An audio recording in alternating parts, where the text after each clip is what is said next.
আজকে বাড়িতে খুব বড় একটা মাছ এসেছিল, আর এটা কি মাছ তোমরাই বলো তো। আজকের ভিডিওটা শুরু করলাম একদম দুপুর থেকে। হ্যালো এভরিওয়ান, আমি সুলেখা। তোমরা সবাই কেমন আছো অবশ্যই জানিয়ে যাও। আর এই মাছের মাথাটা দেখে তো বুঝতে পেরে গেছো যে এটা পাঙ্গাস মাছ। আনন্দ নিয়ে তোমাদের মাছের সম্পর্কে বললাম ততটা বিরক্তিকর, কারণ এই মাছটা আমি খুব একটা খেতে ভালোবাসি না, কিন্তু আজকে আমি খাওয়ার চেষ্টা করব। নিজে হালকাভাবে রান্না করে, হালকা পাতলাভাবে রান্না করলে নাকি পাঙ্গাস মাছটা খেতে খুবই ভালো লাগে। সাথে একটু ঢেঁড়স ভাজা করেছিলাম, আর মাছটা কিন্তু সেই স্বাদ হয়েছিল, কারণ আজকে আমি পাঙ্গাস মাছটা খেয়েছি। আর নিজে রান্না করে খেয়েছি বলে প্রশংসা বেশি করছি তা কিন্তু নয়, সত্যিই ভালো হয়েছিল তাই খেয়েছি। তো খাওয়া দাওয়া করে একদম থালাগুলো জলে ভিজিয়ে দিয়ে উঠতে যাব, আর ওখান থেকে পড়ে গেলাম। আর ভাবো তো কতটা শরীরটা দুর্বল, আর এই ঘাটে যে আমি কতবার পড়েছি তার হিসেব নেই।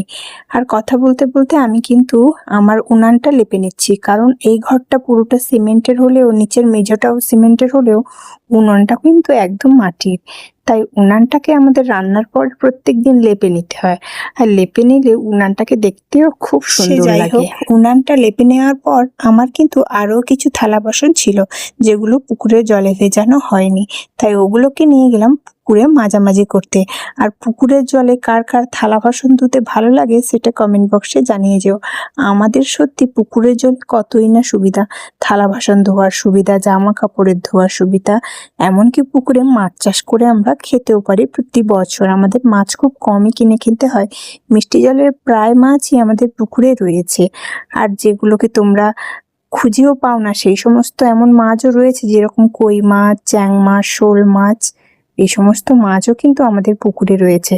সত্যি পুকুর থাকলে অনেক সুবিধে, যাদের আছে একমাত্র তারাই জানে, আর যাদের নেই আমি মনে করি তারাও বোঝে যে পুকুর না থাকলে কতটা অসুবিধা হয়। বাসনগুলো ধুচ্ছিলাম, আর আমার ক্যামেরাটা কে করে দিচ্ছিল তোমাদের আদিত্যবাবু আমাকে বারবার করে বলে দিচ্ছিল ভালো করে থালা বাসনগুলো ধুতে হবে মা, ভালো করে থালা বাসনগুলো ধো, ওগুলোতে যেন কোনো রকমের নোংরা না লেগে থাকে। আমি বলছি হ্যাঁ হ্যাঁ আমি জানি, ঠিক আছে। বড় পাকা পাকা কথা বলে, তোমরা ওর কথা না শুনলে বুঝতেই পারবে না। তো যাই হোক, তোমাদের সাথে কথা বলতে বলতে আমি কিন্তু থালা বাসনগুলো সব ধুয়ে নিয়েছি। তোমাদের সাথে তো আরো একটা কথা শেয়ার করতে ভুলেই গেলাম। ও আজকে আমার ক্যামেরাটা কেন ধরে দিয়েছিল জানো? কারণ ও আমার বইতে একটা হরর মুভি দেখছিল, আর ওর হরর মুভি দেখতে খুব ভালো লাগে। শুধু ওর না, আমিও তো ওর থেকে বড় প্রেমী হরর মুভি। হ্যাঁ, আমার দুজনই হরর মুভি দেখতে খুব ভালোবাসি। তাই ও যেহেতু আমার ফোনে হরর মুভি দেখছিল, আমার ক্যামেরাটা একটু ধরে দিবি, তাহলে ঘুমানোর সময় ওই হরর মুভিটা যে বাকিটা যতটা রয়ে গেছে তোকে একটুখানি দেখাবো। তুই বলে ঠিক আছে, বেশিক্ষণ কিন্তু ধরতে পারবো না, আমার হাত ব্যথা করে। আমি বললাম ঠিক আছে, অল্প একটুখানি ধরে দেয়। ব্যাস, তাই ও আজকে কিন্তু ক্যামেরাটা ধরে দিয়েছে। আজকে আর স্ট্যান্ডে করে ক্যামেরাটা লাগাইনি, কারণ ওই রকম ক্যামেরা স্ট্যান্ডে লাগিয়ে কাজ করতে অনেকটা বেশি সময় চলে যায়। যেহেতু আজকে তাড়াহুড়ো খুব ছিল, কারণ আমি ভিডিও এডিটিং করে তোমাদের সাথে এক্ষুনি পোস্ট করব, আর ভিডিওটা এক্ষুনি করেছি। কয়েকটা জামা কাপড় থেকে গেছিলো, সব কিছু কাজ বাজ শেষ করে জামা কাপড়গুলো ধুয়ে নিয়ে আমি মেলে দিলেই আমার সব কাজ শেষ। তারপরে ভিডিওটা এডিটিং করে তোমাদের সাথে পোস্ট করব। তো ছেলেকে আজকে একটা মিথ্যা কথা বলেছি, ও কিন্তু এখন ঘুমিয়ে গেছে। ভিডিও এডিট করতে করতে ঘুম চলে এসছে, তাই ঘুমিয়ে গেছে।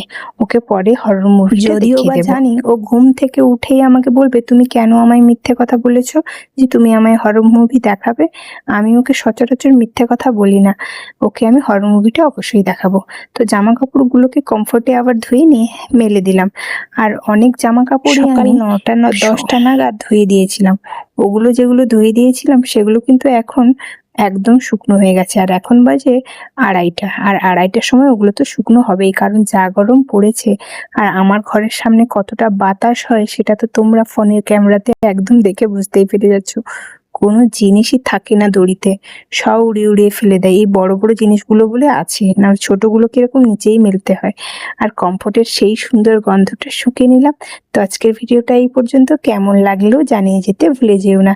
তো টাটা গাইস।